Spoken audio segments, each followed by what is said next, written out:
Hello, friend. This is Ryan Hicks of TalkToProfit.com, and today I want to talk to you about why you may experience some static in your vibrational life. Oftentimes, when people first get a hold of this truth about their vibration, what traditionally is called mindset or attitude, it is whether you're thinking about good, positive, uplifting, holy things or negative, defeated, evil things. And there really is no real neutral ground, either low vibration negative or high vibration positive. There may be some perceived neutrality, but really it really leans one way or the other. But sometimes when people go from negative, now there's all kinds of levels of negative, just like there's all kinds of levels of positive. There are some people who are just kind of a little bit negative. There's some that are just completely angry and hateful and bitter and extremely negative.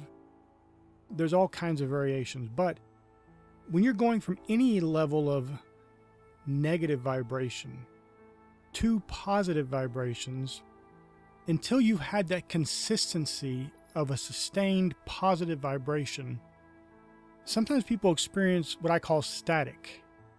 Now, I've never even heard anyone else talk about this issue before, but people ask me questions like, I was so negative, and I'm trying to be positive, and my sales have dropped off in my business. Why is this? Shouldn't it be getting better and better? And this is what I call the static effect, where you are kind of experiencing that static as you're switching frequencies from negative to positive. In the old days of television, when you switched between channels manually, not using a remote or whatever, unless you're going from one channel and then the channel in between was not a live station, so it gave you static. And radio's the same way. If you were manually tuning between 101.1 and 101.5, and in the middle is 101.3, and there's no channel there, which there wouldn't be normally, then you have static. And you might get some of both stations even, depending on their power. And so this is sometimes what people experience, where they're kind of having some of that static going on. And the real thing is that it is something that is a test, not from God,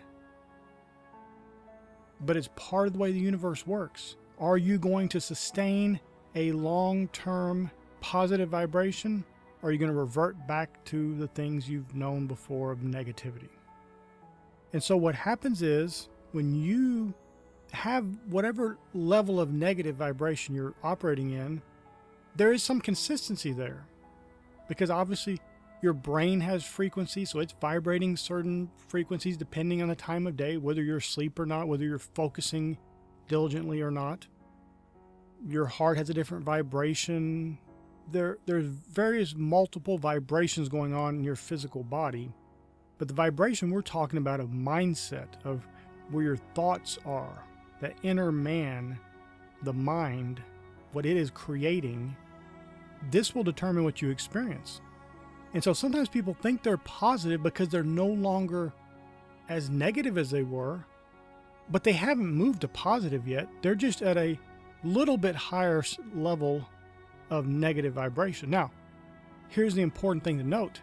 That's better than being where you were. So don't get down on yourself.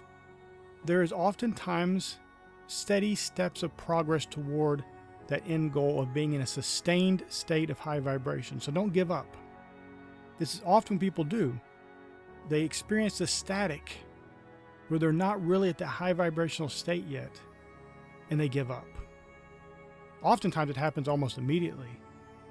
Well, I tried affirmations for a day. I tried visualizing for a week, and it just didn't work for me, nothing happened. And then they give up. And this is so often the case. Now, you can rapidly move from that kind of static area to a sustained high vibrational state. But that's going to be some work on your part.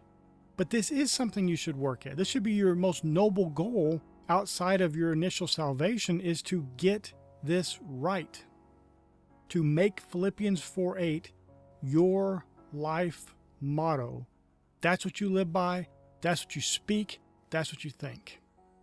And the way to do that is you're going to have to become the master of your own thoughts.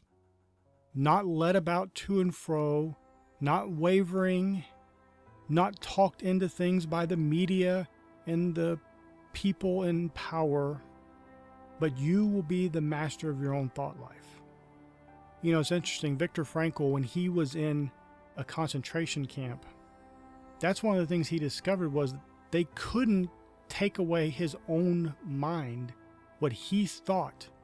They could force his physical body through all kinds of things, including walking in the snow with no shoes, and all these horrible things, but they can't change your mind. Now, you don't have that kind of circumstance. You're very blessed and fortunate to not live in that kind of a circumstance. And yet, for many people living in great circumstances, they do not have any control over their minds. And they are controlled by those external forces, whether it be circumstances, whether it be other people, the opinions and beliefs of other people. And they're just battered about and buffeted about to and fro, wavering from one opinion to another because they are not masters of their own mindset. They're not mastering their vibration, controlling their vibrational state. You need to have the fortitude of will to say, none of this moves me. My faith is in God. I'm trusting that things are going to work out for my betterment. And I'm operating of the mindset, the vibrational state that will bring about that betterment. I'm not pushing it aside. I'm accepting the blessing and life that God offers me. I'm not pushing it away and choosing death and cursing. But this is a choice that you'll make. No one can make it for you. And it doesn't matter if everyone around you is negative. It doesn't matter. Now, obviously, you need to be careful who you associate with. So maybe you need to make some changes there. But that still is not about you, because you need to be in control of your own mindset. Your vibrational state should not be reflected from someone else's vibrational state. Well, they're mad, so now I got to be mad. Well, they're sad, now I got to be sad. Well, they're this, and now I got to fall in line. You're not a mirror of other people. Your life is a mirror of what's going on in your heart. And if you're allowing other people's low vibrational state to impact you and to change who you are at your core, then you're going to get the results that such weakness brings. And yet all you have to do is become one who masters your own mindset and choose to be in control. And so when a thought comes into your mind that is not one that is of that pure vibration, the positivity that you want to be exhibiting and thinking about, because it's one thing to talk positively. I've known plenty of people that are very positive in their speech, but their minds are a mess. And they'll tell me, well, I was thinking about this, and I was nervous about this, and I was anxious about. Their mindset is a complete disaster, a low vibration, negative disaster, even though verbally they're paying lip service to being positive. Now, you should do that and not leave the other undone. Yes, speak positively, of course, but you need to make sure at the root of that positivity is a mind that is thinking those positive, uplifting thoughts about God and His goodness. That there's infinite abundance available to you, and that God's goodness is never turned off for you. It's always on, it's always flowing, and you're always receptive to it. My friend, I pray this is a blessing for you. May God bless you richly.